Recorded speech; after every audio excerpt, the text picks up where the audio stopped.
Welcome back to Celebrity Radio. It's Alex Belfield talking to some of the country's biggest stars and some of my favourite people. And we've got one for you today. Perry Benson is one of our classic comedy actors. He has got a face that you have to love and laugh at and enjoy, from You Rang Me Lord, Oh Dr. Beeching, which I thought was stunning, Operation Good Guys, of course, Grange Hill back in the day, and Benidorm. He's done it all. He's now off to Edinburgh to do performers at the Assembly Rooms at the Edinburgh Festival this August. And I'm delighted to say Perry joins us now. How are you? I'm all right, thanks very much. Yeah, a face some might say that only a mother could love. Well, it's distinctive, isn't it? And you sort of dress it up in mink and mules with those glasses, because you don't need to do that, do you? I've got a few pairs of glasses, yeah.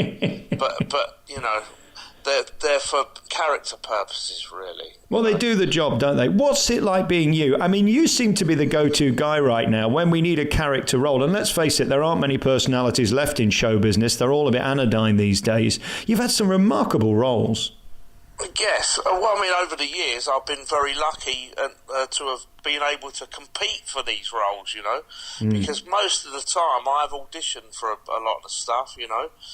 It's like, at this point in my career, some of the stuff now does get offered to me. I mean, this latest play did, and I thought about it long and hard before I went back to the theatre. I thought, maybe I just need to go and sharpen up and go back to school for a little bit, if you know what I mean.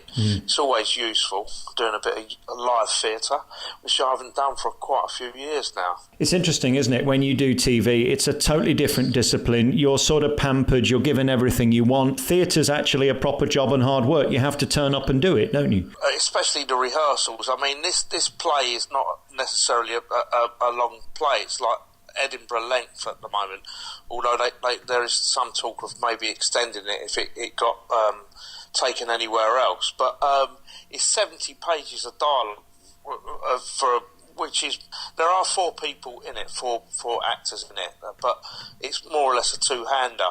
So it's a lot of words to learn, and they're kind of, because the speech is quite phonetic, it's like written in a London dialect, and you know, it's quite specific, you know, learning it, and a lot of the lines come out of nowhere.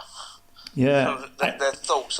The two characters are talking for quite a lot of the play at cross purposes, you know. I haven't seen it, obviously, because it hasn't started yet, but it's described as a dark, subtle comedy, cast of 4, a play of 1 scene that narrates a story of 2 unwitting gangsters. So I guess it's funny but dark at the same time. Yeah, I mean, it's based on a film called Performance that Mick Jagger and James Fox were in 1968.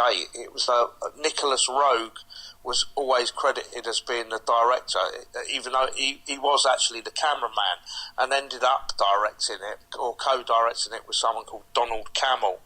And this play is based on, because, the characters that played gangsters in it, it was about this one gangster that goes and hides in this hippie house in and around sort of Powis Square in West London, trying to slip away from his mates, and gets wrapped up in this hippie culture, the whole 60s thing at the time, you know, free love, sex and drugs and rock and roll. And they do actually find him, these guys, in the end, but they get wrapped up in it as well. Now, the characters that were the gangsters, apart from James Fox, were actual gangsters. That's what they cast in it. Wow. So these characters in our play are 2 who may have been auditioned for it. They're waiting to be interviewed for this film in an office in Soho, putting the world to rights at the same time. So it's got echoes of Waiting for Godot about it, and probably The Caretaker, along with a little bit of Joe Alton farce as well in there. That's a good way to sell it. All of those elements in it. It's you know, it's beautifully crafted by Irving and Dean. You know? With tickets from £10, you can see performers by Irving Welsh at the Assembly Rooms at the Edinburgh Festival next month. Is it fun being up there for you, being a comedian and a star and a performer, to be around other comedian stars and performers? Well, I'm not really a comedian. I mean, I've never done stand-up comedy. I'm sort of like I suppose I've done a lot of comic roles, but I've also done a lot of straight stuff. For instance, I was in This Is England, and I've done a couple of horror films, and I mean, I am known for comedy as well. But it's interesting being there at this period in time.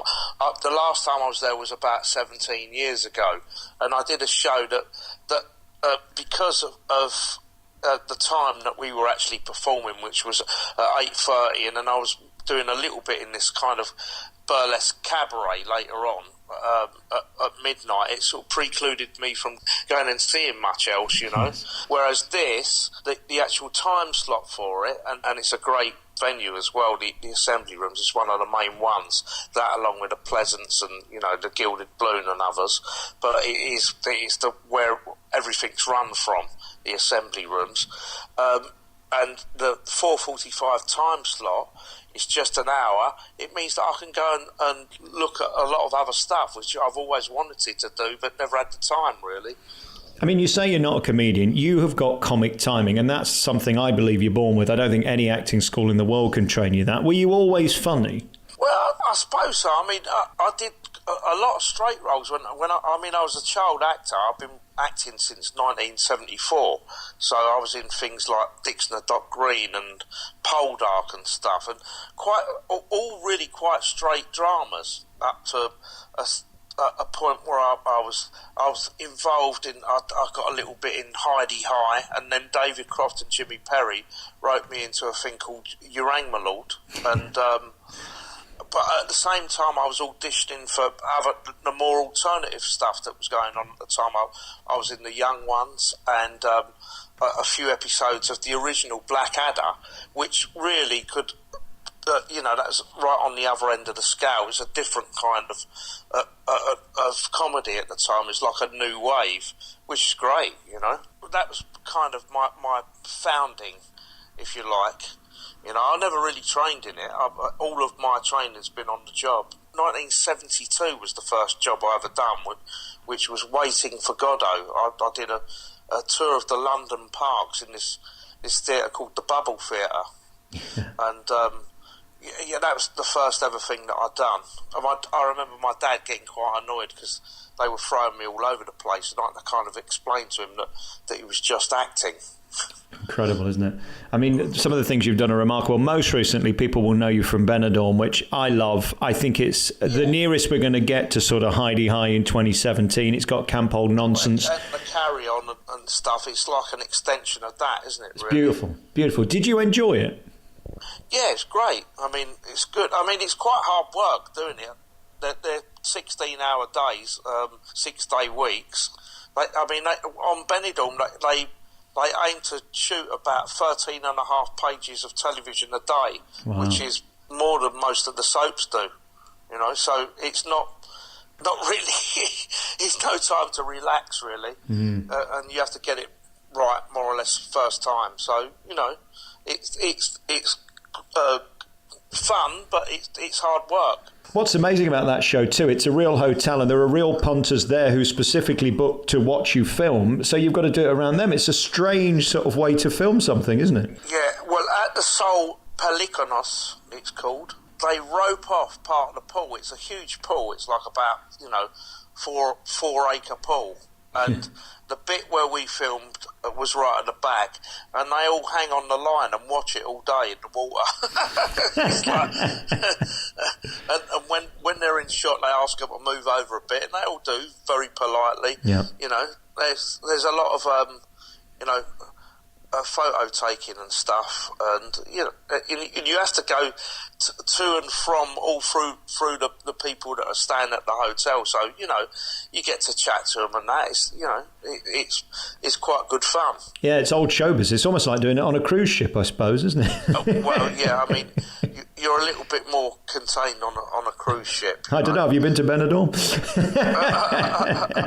And Darren, let's talk about him, because I mean, you mentioned David Croft earlier. He's about the nearest we've got to that these days. He's done.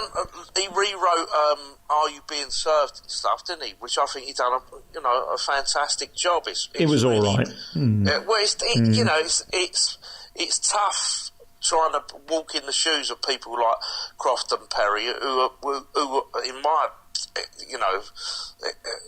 estimation were geniuses. I agree. And great guys to work for. I really miss them. They're both gone now. Quite a lot of them are gone. But, what is the pressure like when you're working with people like that have worked with everybody, have seen everything, have done everything, and you've got to be as good as those around you, haven't you? They're very supportive. I mean, there's no pressure really with them, Wow. and really, like, as long as you're doing what they want you to do, and it's all in the writing, it was just a dream, really. Does it ever become normal when you're on a set with famous people? Because as much as I'm talking to you now as a mate on the phone, tonight I'll be watching you on the telly. It's never fully normal, is it? Well, I mean, you do make some friendships, obviously, but at the end of the day, it's a job, and everyone's there to do their job, and that's just that, you get on with your job, you put your head down and do it to the best of your ability. Yeah. Hopefully, it all goes well, and we're all team players, which is what you hope for, I was looking at your CV. What's interesting, I don't see Panto on there. I had Tony Maudsley on at Christmas, and he's now one of the... I did one Panto years ago, but it's not... I was kind of asked to do one this year, but I've been working all year, and it was away from home. I just didn't fancy it. It was just too much. Well, I'm a bit older than Tony. I'm 56, so I feel it when you have to run about and do free shows. Yeah, it's hard work, that, isn't it? He did a great Dane, by the way. I thought it was wonderful here in Nottingham. Brilliant. Tony's great. I love working with him. And it seems to me, again, with your persona, you would be perfect for something like EastEnders or Corrie. Would you be interested? Yeah, I'd never say never. That's what I say. But I do. I tend to work. Go from job to job. I've got a film coming out soon. An action film that I've done with Scott Adkins for Sony. Called Accident Man. It's based on a comic that was written by the same guy that wrote Judge Dredd. Oh, right. Where I played the character that I play is part of it's a company of hitmen, and I am an unlikely action star, but a hitman amongst these people called Finicky Fred. And I work out surreptitious ways of killing people. Sounds brilliant. I can't wait to see that. Congratulations on everything. I'm such a big fan of yours. I loved you in Oh Dr. Beeching. That was where I think I first, when I was much younger, saw you in that. And you're so distinctive, and you don't pull focus, but you're so memorable. That's the gift of show business when you put all those together, isn't it? Well, yeah, I mean, I only did really what was written now. A lot of the lines were gifts from David Croft and Jimmy Perry to go, all right, everyone else does the supposition and plot, and Henry gets the punchline, which I always felt a little bit guilty about. But they go, especially Paul and we're doing all the bloody supposition and plot, and you get the bloody punchline. You steal it all. You little sod. Are you back with Benidorm next year filming again? No, I'm not. That is the end of my character in Benidorm, unfortunately. That I'm doing other stuff. So what a shame. We loved you in it, and Hannah Waddingham I was talking to you about earlier. I thought that synergy between you two, little and large, sort of reborn, really, wasn't it? There is a show that I've just done a little bit in for Channel 4 called Lee and Dean, which is a new show. That comes on in September, I think. They're going to show the first episode of it on Channel 4, and then they'll put it on 4OD. Oh, yeah. Nice. So I'm in 6 episodes of that. Beautiful. And it's about 2 builders that kind of, one of them's secretly in love with the other. and I play one of them's bastard dad. Oh, I was going to say, I hope you're the attractive one in the love couple. I was really lovely to talk to you. Thank you so much. Good luck with performers. It starts. Come and see it if you're up there, Do you know, I really want to this year. I've never been up, which is unbelievable, but August is one of those months which is tricky, isn't it? What with family and holidays. It really moves along, this place. No boring bits. You know, it's just like all, you know, it draws you in and, you know, winds you up and then drops you off at the pond nicely at the end. I can't be doing with these 3.5 hour shows. I like them straight through, be in the pub by 10 o'clock. That's what I like. Well, I don't mind if they're good, you know, but it's the classic Edinburgh recipe. They you know, they specify that you can only really do an hour, and then, you know, someone else gets a go after that. You go and see another show. And it's beautiful, isn't it, when you see a new gem? I saw Working at Southwark a few weeks ago, which I thought was just tremendous. Occasionally you see these gems and you... Southwark Playhouse, yeah? Yeah, exactly. Yeah, it was wonderful. Brilliant. Really nice. Okay, let's do the big plug. Performance by Irving Welsh is on at the Assembly Rooms at Edinburgh Festival this summer. Go and see it, starring our friend Perry Benson, the huge comedy star. I know you're a proper actor too, but we love you for what you've done. And thank you for the memories. Have a wonderful summer, won't you? Thanks very much, and yourself.